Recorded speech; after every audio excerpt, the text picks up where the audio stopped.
Bom dia, povo abençoado de Deus. Bom dia, bom dia. Hoje mais um vídeo que nós estamos postando. E você que ainda não é inscrito, se inscreva, divulgue nosso canal. Você também que já é inscrito, que faz parte, passe esse vídeo adiante para que outras vidas venham ser alcançadas. E para que nós venhamos também a crescer o nosso número de inscritos, para que assim o YouTube comece a nos dar mais espaço para a gente estar trabalhando com algo mais profundo da parte de Deus. E a palavra de hoje está no livro de Juízes, no seu capítulo 9, a partir do verso 6, que diz assim: Então todos os cidadãos de Siquém e de Bet-Milo reuniram-se ao lado do carvalho, junto à coluna de Siquém, para coroar Abimeleque rei. Quando Jotão soube disso, subiu ao topo do monte Gerizim e gritou para eles: Ouçam-me, cidadãos de Siquém, para que Deus os ouça. Certo dia as árvores saíram para ungir para si um rei. Disseram à oliveira: Seja nosso rei. A oliveira, porém, respondeu: Deveria eu renunciar ao meu azeite, com o qual se presta honra aos deuses e aos homens, para dominar sobre as árvores? Então as árvores disseram à figueira: Vem ser nosso rei. A figueira, porém, respondeu: Deveria eu renunciar ao meu fruto saboroso e doce para dominar sobre as árvores? Depois as árvores disseram à videira: Vem ser nosso rei. A videira, porém, respondeu: Deveria eu renunciar ao meu vinho, que alega os deuses e os homens, para ter domínio sobre as árvores? Finalmente, todas as árvores disseram ao espinheiro: Venha ser nosso rei. O espinheiro disse às árvores: Se querem realmente ungir-me rei sobre vocês, venham abrigar-se debaixo da minha sombra. Do contrário, sairá fogo do espinheiro e consumirá os cedros do Líbano. Será que vocês agiram de fato com sinceridade quando fizeram Abimeleque rei? Foram justos com Jerubal e a sua família, como merecia? Meu pai lutou por vocês e arriscou a vida para livrá-los das mãos de Midian.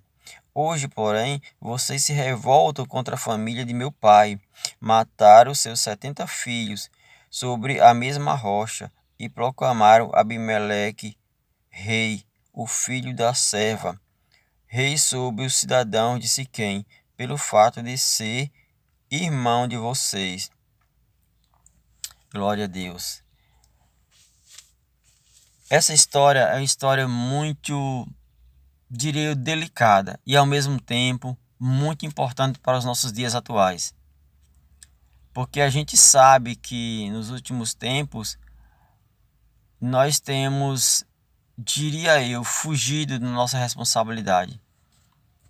Nós teríamos saído do contexto verdadeiramente que a gente não pode sair.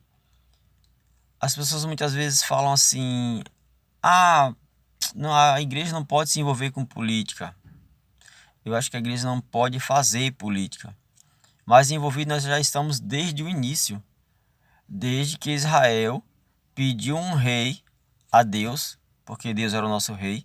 Israel pediu um Deus, que na verdade era dessa forma que eles encaravam, né? Só que um Deus de carne e osso, um rei, alguém que dominasse sobre eles. Então a gente muitas vezes fala que não pode envolver-se com política, mas desde o princípio nós já estamos envolvidos com política.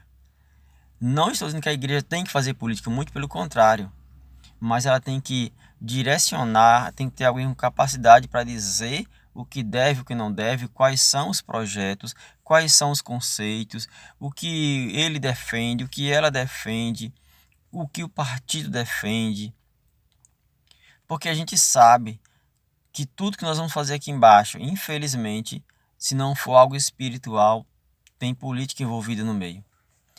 Os setores públicos estão de tal forma que eles se sentem o máximo. Por quê? Porque a gente abriu mão de estar fiscalizando, de estar cobrando dessas pessoas o que deve ser feito.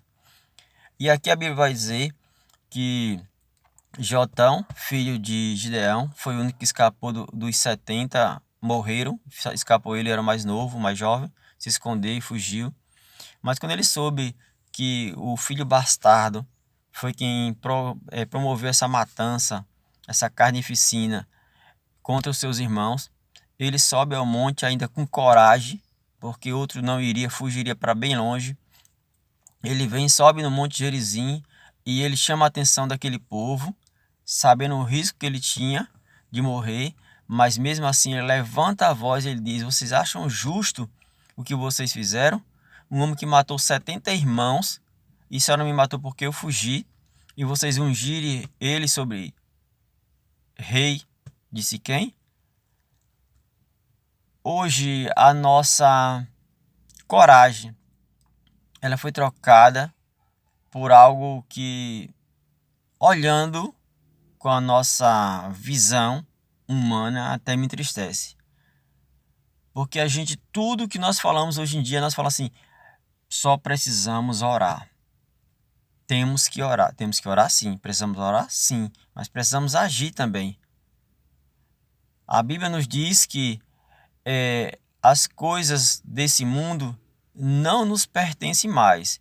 Mas nós devemos analisar qual é o contexto que a Bíblia está falando sobre isso.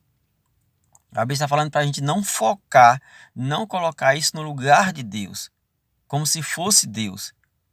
Mas, gente, enquanto nós estivermos aqui, nós vamos precisar trabalhar, vamos precisar cumprir as leis. O próprio Jesus disse: eu não vim para destruir a lei, eu vim para cumprir a lei. Jesus pagou impostos. Jesus andou conforme a lei na época determinava. Ele não veio fazer bagunça com a lei. Então, enquanto aqui estivermos, nos preparemos para o céu, nos preparemos para fazer as coisas boas, nos preparemos para ajudar o irmão, para contribuir, para sermos obedientes a tanto a lei, mesmo achando absurdas, a gente tem que, infelizmente, ter que cumprir, porque senão vamos ser penalizados. Então, a gente está num contexto hoje em dia que a igreja, ela não quer mais bater de frente com o pecado, ela não quer mais bater de frente com a sociedade pecaminosa, não. Ela quer dar um jeitinho. Antes, nós tínhamos o mundo vindo para a igreja. Hoje, nós temos a igreja indo para o mundo. Nós invertemos os papéis. E a gente percebe que quanto mais a gente abre mão de lutar, de defender as coisas boas, as coisas ruins ela tem abrangido com grande velocidade o espaço que é nosso, que é a igreja que precisa defender. A gente tem visto pessoas sendo presas, igrejas sendo fechadas, pessoas sendo mortas, destruídas, porque estão a favor do evangelho, porque não abrem mão de defender o evangelho. Mas quem é que quer botar a cabeça a prêmio hoje em dia por causa do evangelho? Paulo dizia: eu não me envergonho do evangelho que prego. Então hoje tudo que nós fazemos é assim: não entremos em contendas loucas, é porque isso é coisa loucura. Essas pessoas confrontadas fora da igreja, fora do púlpito, elas não têm coragem de bater de frente e dizer assim: é desse jeito. Não tem coragem de chegar para um ímpio que está defamando um pastor, uma pastora, que está defamando o evangelho, a igreja, e dizer: não, é desse jeito, não, é desse jeito. Não tem coragem. Só tem coragem com o microfone dentro da igreja.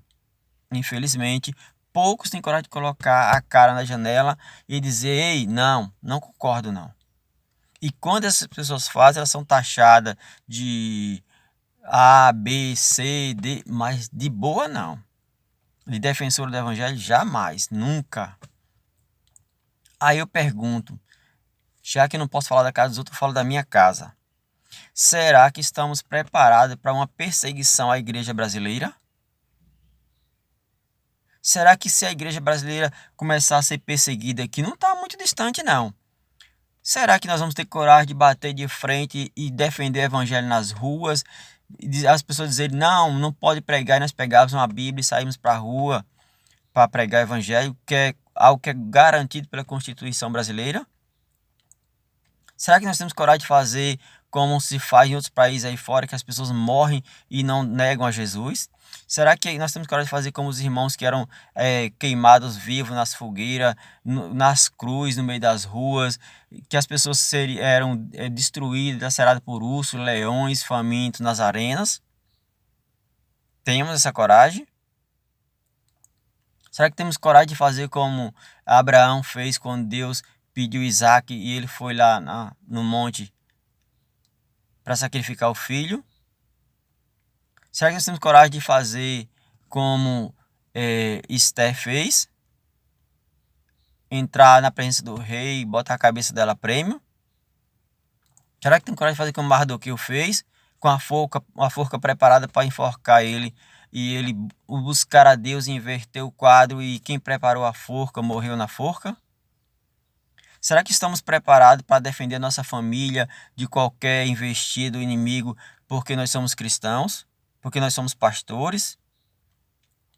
Temos?